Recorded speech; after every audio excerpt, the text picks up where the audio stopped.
सभी को मेरी राम राम।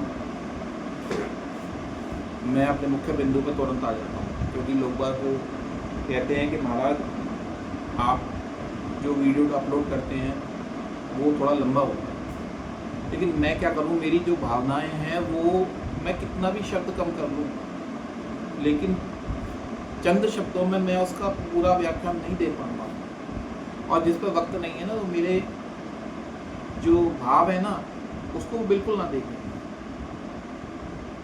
मैं ये नहीं कह रहा कि मैं उसकी बात का बुरा मान रहा हूँ ना, मैं कहीं भी उसकी बात का बुरा नहीं मान रहा, लेकिन जो मेरी भावना है ना वो तो मैं खुलकर ही सामने रखता हूँ।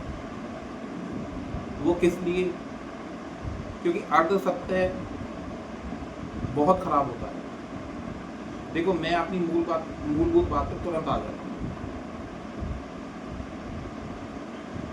देखिए, हमारे जो जिस युग में हम जी रहे हैं ना, जिस कलयुग में हम जी रहे हैं, पता है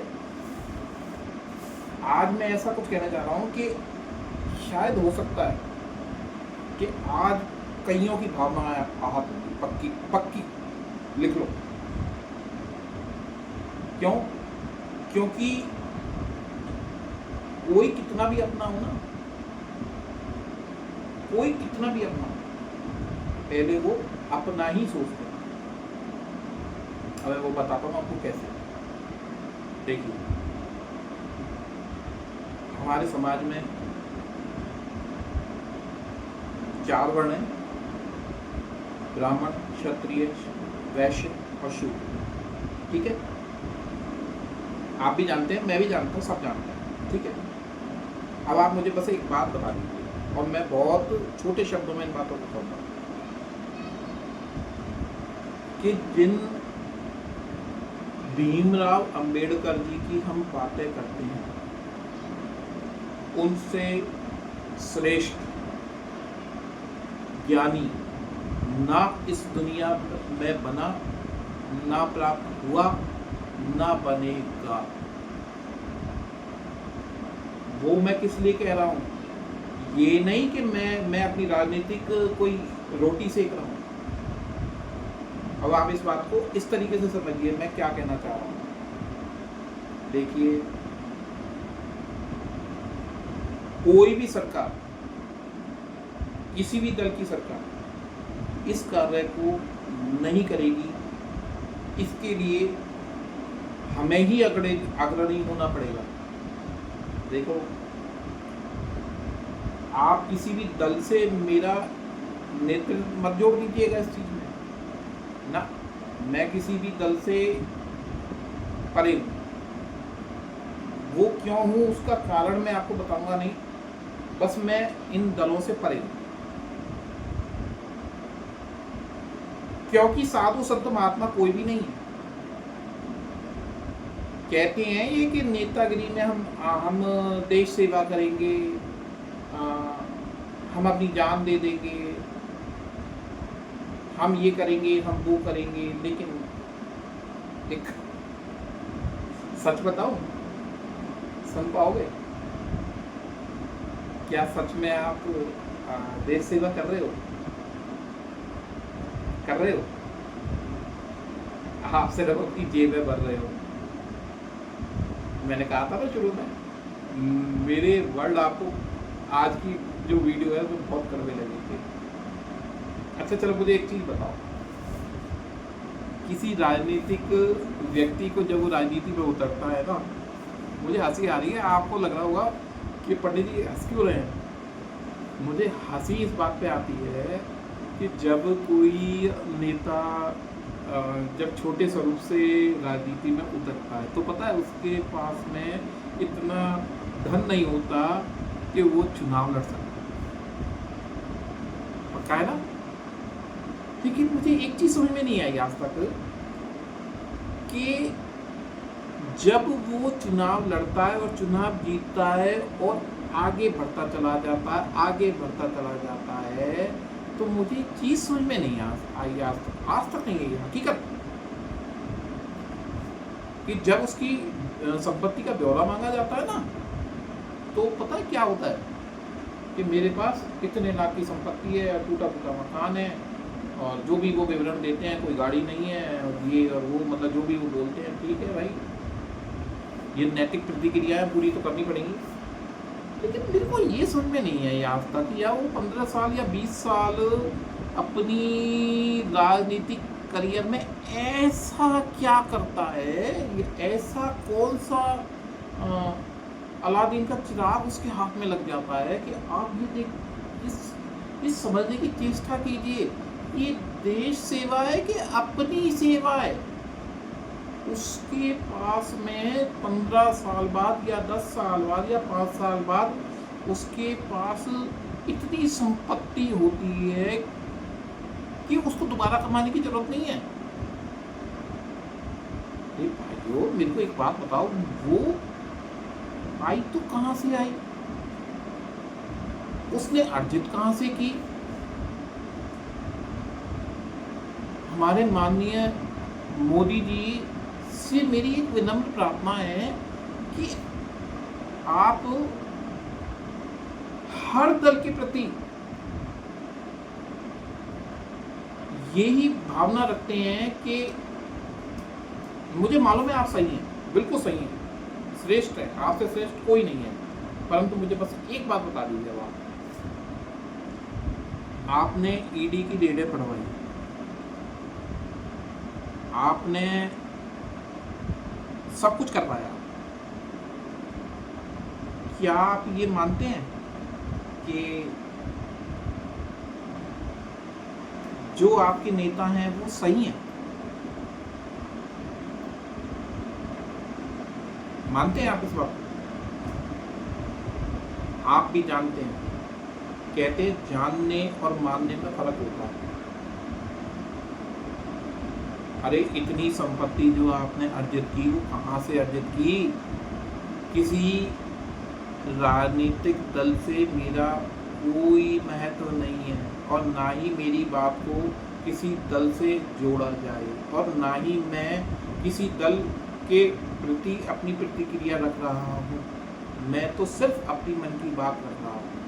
क्या आपने कभी ईडी की जांच अपने राजनीतिक दल के प्रति कभी कोई ईडी जांच करवाई?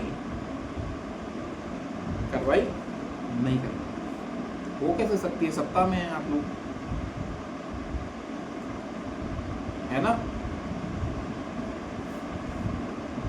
मोदी जी, आप बिल्कुल सत्य हैं, आप बिल्कुल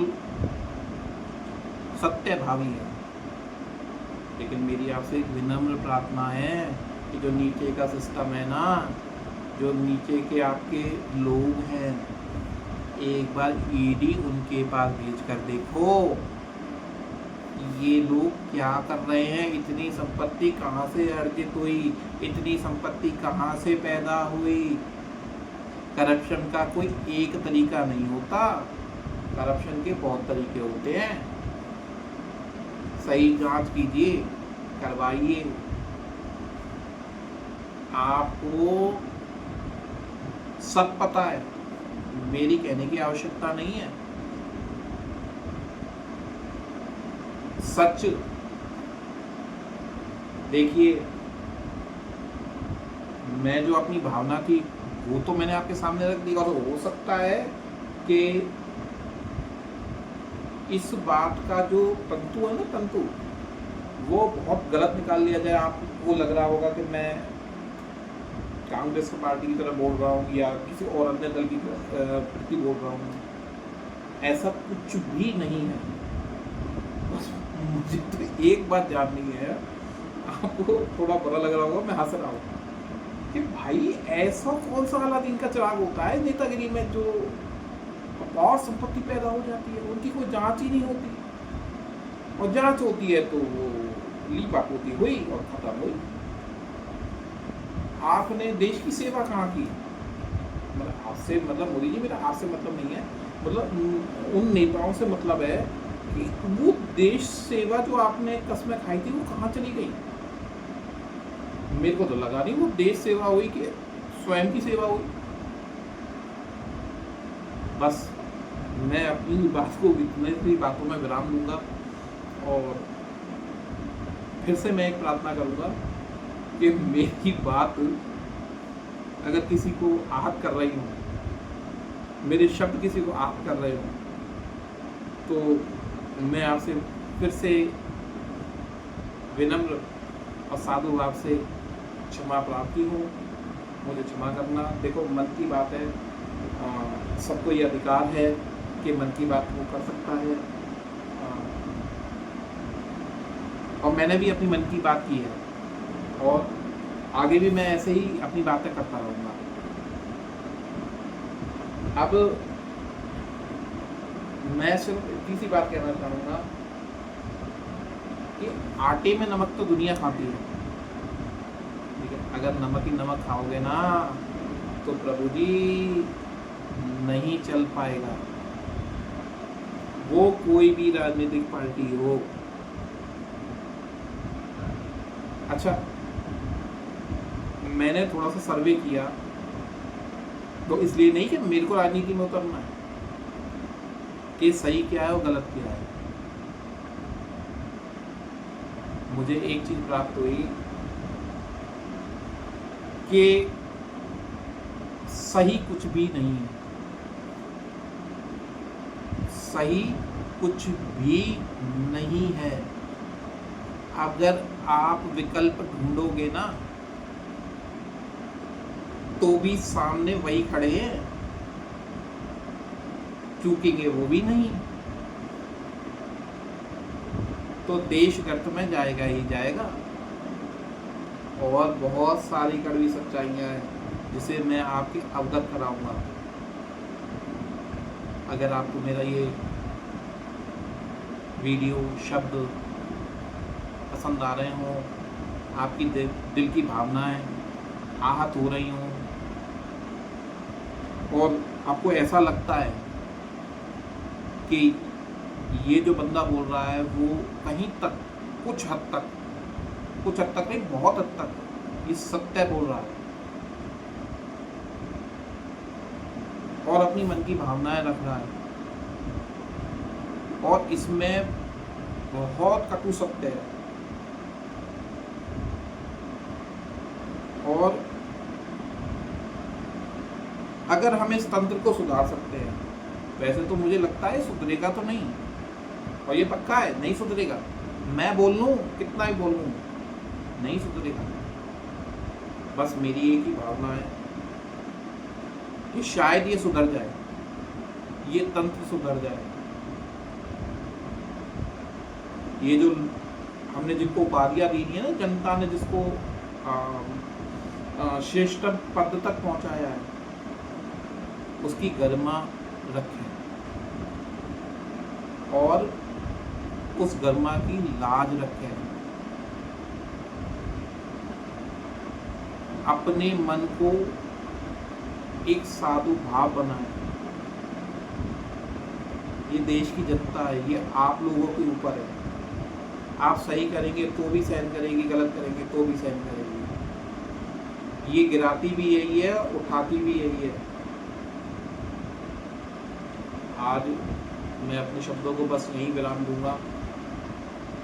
फिर भी मैं आपसे इसके बाद में भी एक ही प्रार्थना करूंगा कि मेरी कही हुई किसी भी बात का किसी भी व्यक्ति को, किसी भी वर्ग को अगर मेरी बात बुरी लगी हो तो मैं बारंबार हाथ जोड़ के आपसे यही प्रार्थना करूंगा कि मुझे क्षमा करें। वो क्षमा मैं किस लिए मांग रहा हूँ? वो क्षमा इसलिए नहीं मांग रहा हूँ क्योंकि मैंने आपसे एक बात कही है कि मेरे द्वारा किसी का तन से, धन से, मन से, किसी भी प्रकार से किसी भी का भी अहित ना हो, किसी का मन ना दुखे। बस मैं अपने शब्दों को यही विराम देते हुए आप सभी से, माताओं, बहनों से, सभी भारतीयों से एक ही प्रार्थना करूँगा कि अपनी आत्माओं को जागृत करें। बस जय माता दी, जय श्री राम, जय हनुमान।